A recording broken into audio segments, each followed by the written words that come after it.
A Peoria tattoo artist is facing allegations, including sexual assault of an underage girl, inappropriate behavior towards employees, and unsanitary working conditions at his studio. Years later, several alleged victims are now speaking out against him. We do want to warn you, some of the details of this investigation could be disturbing for some. John has been digging deeper into this story. And John, what have you found? Yeah, that's right, Rashawn. We were actually tipped off earlier last month about hundreds of comments online responding to posts about this man, Mario Davis, the owner of tattoo shop Ink Capital in Peoria. This image is actually from a previous offense. Many of those overlapped in their claims, though. Underage tattooing, unwanted messaging, and improper operation of his studio. And when I sat down with 4 people willing to come forward, the details ended up going deeper than we could have imagined.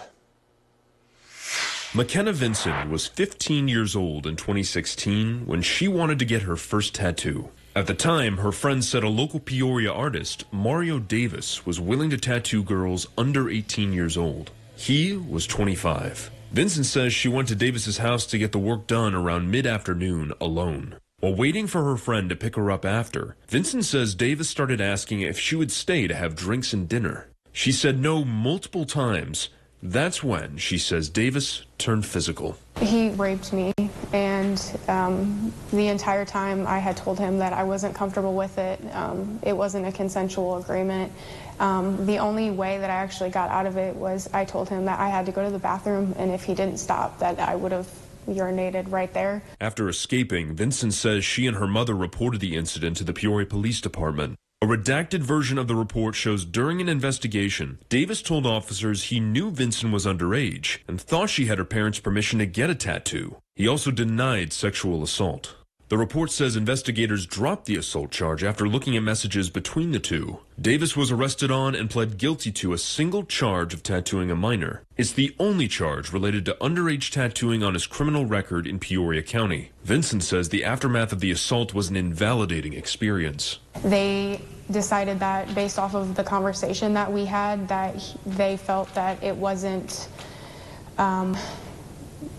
I guess, good enough evidence in order to charge him with it, which I don't feel is even, I mean, it doesn't make sense to me. 8 years later, Davis is becoming a topic of conversation online. Some users are sharing similar experiences of him soliciting sex when they tried to get a tattoo. Private message conversations obtained by 25 News reveal other claims, including unsolicited sexual advances and not finishing work after having them rejected. I think now, because there's so many people talking about it, that it's actually becoming a bigger deal. Unfortunately, it should have been back then. One anonymous Central Illinois tattoo studio co-owner says many clients come to their business from Davis's studio. They say the clients share what happens to them at Ink Capital. They immediately wanted his artwork off of them because it reminded them of the horrible experience that they had. They don't have to be reminded every day of that ugly scar. The co-owner went to the East Peoria Police Department to request a complaint, but officers told them they couldn't file an official report since they were an advocate, not an actual victim. The co-owner also tried to file complaints directly to the Illinois Department of Public Health. The last they heard from IDPH was an investigation was underway, but after following up multiple times, no details were provided. It's been a long time coming. Nobody wanted to stand up for all of the victims that were coming forward. We filed Freedom of Information Act requests with all law enforcement entities mentioned by our sources regarding any reports linked to Davis. We received one report back from the Peoria Police Department verified to be McKenna Vincent's. We also asked if there were any open investigations into Mario Davis and or Ink Capital, and were told there were none. We followed up nearly 2 weeks later, and they responded by saying an investigation was open with no further comment. That's not how we want our industry to be represented. We are very caring, comfortable people, and we would like our public to be comfortable. Now, after a FOIA request to the State Health Department, one complaint was returned. This one right here. It was filed in 2021 by the same anonymous tattoo shop co-owner that I spoke with. From an April 22nd inspection, findings show the studio does not have a current body art permit and hasn't for 2 years. Some artists do not have current bloodborne pathogen training, and stations do not have sharps containers. Mario Davis himself was interviewed for that inspection, and in Capitol now has until the 24th of May to comply this year. The Illinois Secretary of State's office shows the name Mario E. Davis is registered to 7 different LLCs across central Illinois. The image you're about to see behind me here of Davis was taken from a former offense. 3 of the businesses are some variation on the name Inc. Capitol, including one in the Washington area and one in Junction City in Peoria. 5 dissolved. These are copies of the filings behind me here. The only active listing is Black Ink Supply, registered to the same address as the current Peoria location for Inc. Capitol. Now 2 former employees are sharing their side of what they saw. Alice Simpkins says she apprenticed at Inc. Capitol between April and October of 2018 when tattoo artist Mario Davis's business was in Washington. She says she first met Davis to get a tattoo to honor her father, who had just died by suicide. A day after, Davis asked if she would work for him. I really thought that this was going to be the start of my career. Like, this is all I've wanted to do as a child, and it landed right in my lap. And it got ripped away faster than it landed there. Instead of money for the apprentice fee, Simpkins says Davis asked for sexual favors, but she paid in cash anyway. While working, she says Davis would grope her in the back room without her consent. Simpkins says alcohol was on hand in the studio, leading to artists making mistakes and customers put at risk. We all drank like fishes. That's all that they wanted to do. After 6 months, Simpkins says she and another apprentice left Inc. Capitol. She claims after they tried to report their experiences to the Peoria Police Department, law enforcement told them they didn't have enough information to take action. Everybody told me that he was a snake in the grass, like he was just waiting to grab what he wants and then tuck back into his little hole. Devin Mangum says he apprenticed at Inc. Capitol for 1 month in the spring of 2023 at its current location in Peoria. The first thing Mangum claims he noticed was the lack of sanitation. For many apprentices Mangum met, he says this was their first experience in the industry, but were never taught proper cleaning techniques. There aren't any sharps containers.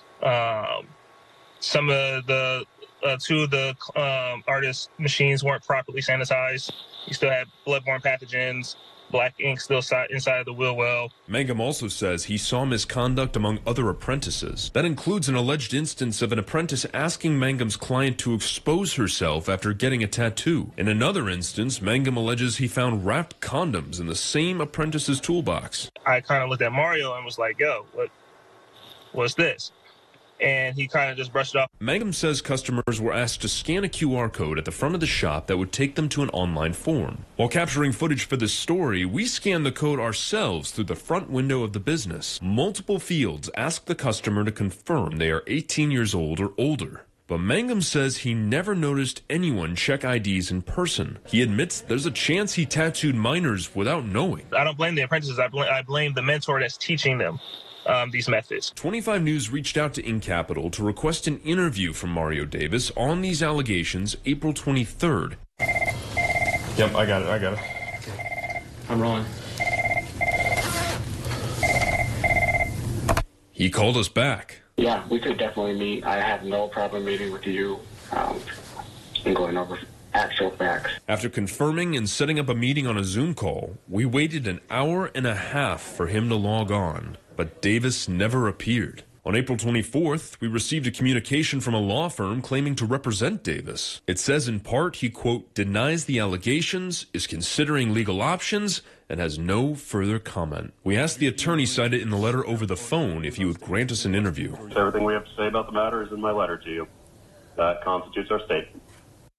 On April 25th, we got a statement from the Illinois Department of Public Health about Inc. Capitol. This email communication right here. It says, quote, the company's license expired in 2022, and since that time, we'd received no complaints about them. Upon learning that they may still be in operation, an inspector checked and found the business had opened in a new location but had not obtained the required license. The inspector has given the business a month to come into compliance. Should the business not come into compliance with state law within the next month, the department would pursue legal options to have the business closed.